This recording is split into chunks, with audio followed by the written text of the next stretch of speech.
You are now entering the Mat Zone. Mat Zone, Mat Zone, Mat Zone. Ladies and gentlemen, Matt World, this is the Legend Zone, and I'm here with Mr. Magic Johnson. That rings, and not the basketball player. We're talking about the martial artist. How you doing, Mr. Magic I'm doing Johnson? wonderfully. Good. Grandmaster Magic Johnson, that is. Yeah. So, man, we've been waiting on to get this interview for over a year and some change, man. Yeah. So tell the Matt world, the people. I know you're well known. So how long have you been in martial arts? I've been in martial arts 52 years. I was a child martial artist. 52 years. Where did you start? Like, start from the beginning. Like, where did you start as a little boy? I was this awkward kid. My mother was concerned. I was a skinny kid with big old thick glasses that I could, the other kids in the neighborhood said I could see the moon without a telescope. Having a hard time. And at a church up the street from where we lived, they had a martial arts demonstration, and so myself and a few other neighborhood kids went and sat and watched, and I was just fascinated there, and I ran home and talked to my mother, and she allowed me to participate, and 52 plus years later, I've never not been in the martial arts, So it took for kids to basically bully you to decide, hey, I want to do something to change my life where I won't be picked on or I can defend myself. I would like to say that was the plan, but I think it was a safe zone. I took the first martial arts class, and I realized that you were judged about your achievements, and they wouldn't let you laugh at people. So all you had to do push-ups. So the kids were friendlier, the environment was friendlier, and I needed that as a child and the only child, and so it was a very nurturing environment. Martial arts schools are like kind of military, so the preciseness of it, all of that worked for me, and I fell in love. Very quick story, my instructor was Ron Wilson at the time, and he's a very patient man. So my first sparring set of circumstances, I was sparring an adult, and again, I'm a kid, right, there. So anyway, and he was, just working with me. So I throw a kick, and I set up, he kicked my block, me, all of it, the glasses went that way, I went this way. My instructor stood me up and put the glasses back on, said go, hit me again, same thing happens. And then he says, stop. So he walks out of the room. I'm thinking, oh, the failure thing, I'm not good enough. This is not, I'm not hurt or anything. He comes back, he takes my glasses, he puts 2 rubber bands around them, he puts it back on my face, said, continue. I was alone, because I wasn't different, right? I'm no different. He didn't treat me different. I wasn't odd man out, and it built from there. Yeah. So who would think that kid would get national honors, as a career years later? But that was the love. Yeah, the love and the bond. So that's what you was intrigued by. Yes. Of this, the love and the bond. And the discipline, how class went, no laughing. They worked hard. I got into that circle and it felt comfortable, and we moved forward, and it just became my life. So there. So after school, I became a gym rat. I wanted to be at the karate school. Yeah. So and then moving further on, right? When you was a gym rat as a kid and stuff, and then your younger adult life when you started competing on these circuits and stuff back in the day, because it was big back in the day. It was bigger than what it is now. It was crazy. So let's talk about that part, the competitive side of you in your younger days. How did you feel? The funny thing is, I have 1 3rd place trophy as an underbelt. So I wasn't very good at this. I became 16 and 17 years old. I got contact lenses. Everything changed then, right? So at 18, I'm in the men's black belt division, and it's working for me. So I go from not even being average till I'm winning regional tournaments. Then I go to the next level, and you talked about big. Karate used to be in the Georgia Dome. I've won the Battle of Atlanta in the Georgia Dome there, and they would have 50 rings, phenomenal experience to be able to compete. Georgia Tech Arena, the World Congress Center. Karate allowed me to go from Minnesota to Texas to Florida.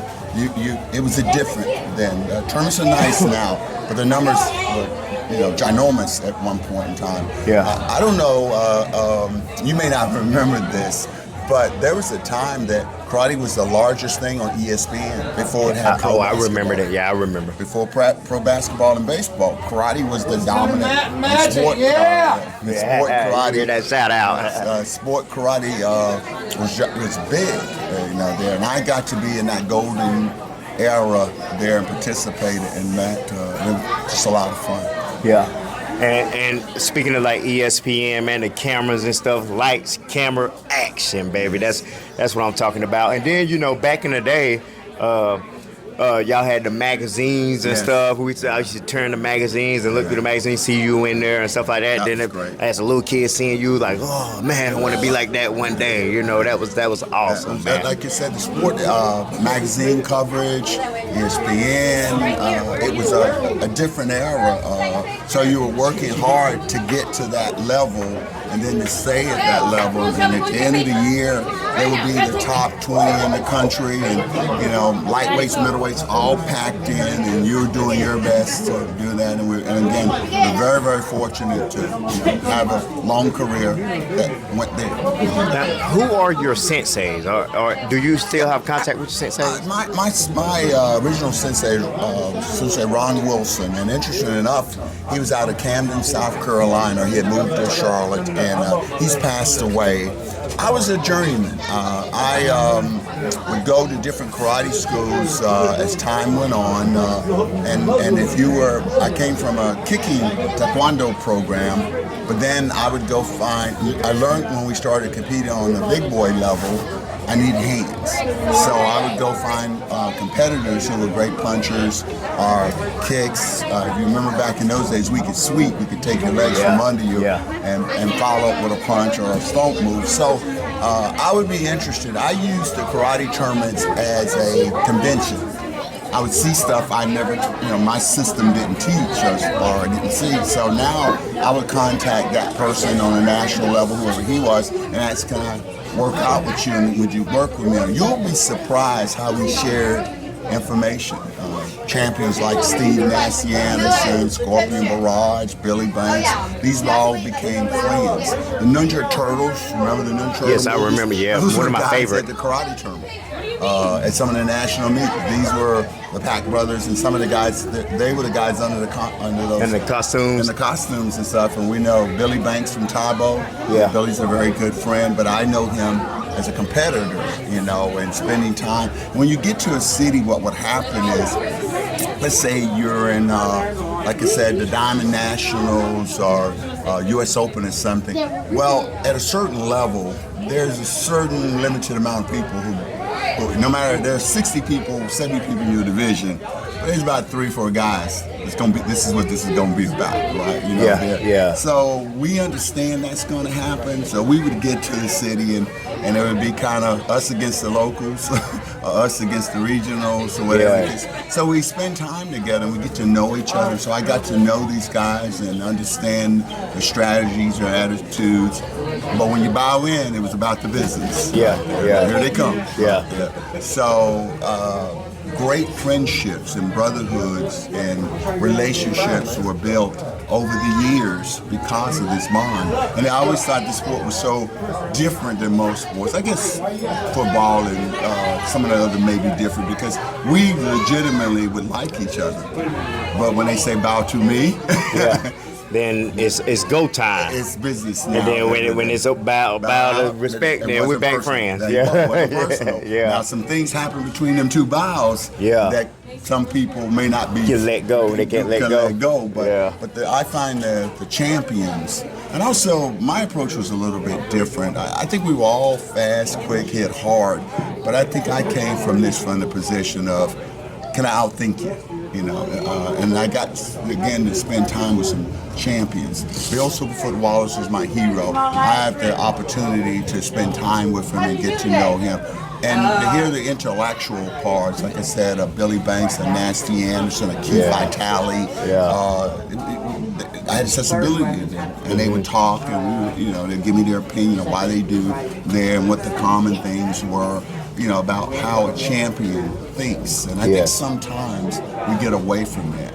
The other thing I would like to say is that, how do you use that in your day-to-day life? Exactly. That was my next question too. And I thought this great experience of confidence that we get as martial artists to understand that you can do something that most people can't do, break boards, bricks, whatever level you're on.